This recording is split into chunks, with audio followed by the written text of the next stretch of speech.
As the UK economy bumped along lethargically over the past year, many companies suffered. But others, such as easyJet, are coping better with the economic malaise.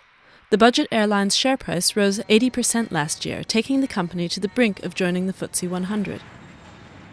What does Carolyn McCall, chief executive, think went into this success? It has been surprising how much leisure passengers protect either their ski break or their city break or their 2 weeks in the sun, and that's right across the board. That's a trend right across Europe. It's been very beneficial to us. In fact, when Ms McCall joined easyJet in the summer of 2010, her first big challenge had nothing to do with the economy. Staffing shortages and strikes in Europe had pushed easyJet's punctuality scores down to the levels of Air Zimbabwe, and customers were angry. There is no such thing as a free lunch. So was Sir Stelios, easyJet's founder and biggest shareholder. He threatened to withdraw the airline's right to its own brand. On-time performance had plunged from around the 80% level to around 65%. Customer satisfaction was suffering badly as a result. Staff satisfaction was suffering badly. It had become a sometimes difficult place in which to work. Ms McCall, a former media executive, was something of an unknown quantity, but she impressed investors with her response, dispatching quickly with the operational troubles and later signing a brand licensing agreement with Sir Stelios.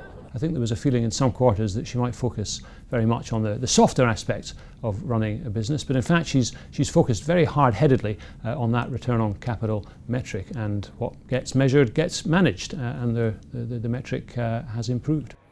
The company has also refined its strategy as it adapts to the slowing growth of budget travel.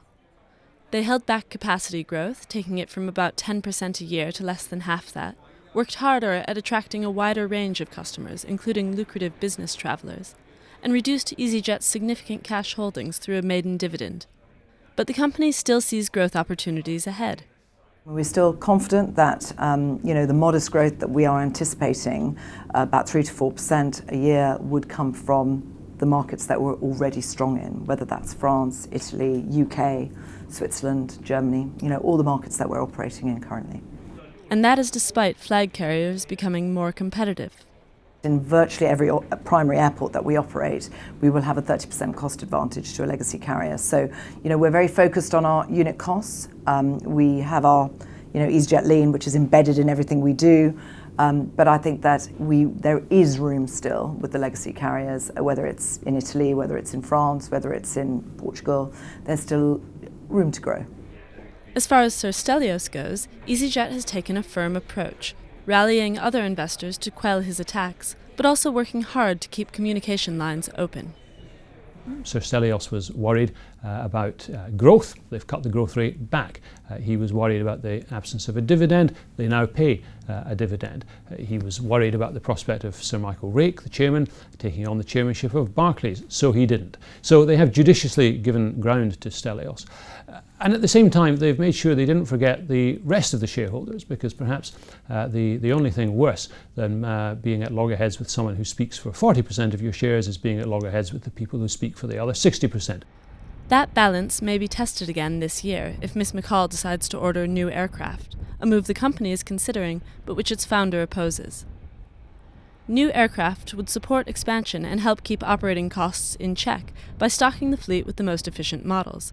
But if management misjudges future growth prospects and winds up with more aircraft than they need, the deal would undermine the profit targets the company has worked so hard to achieve.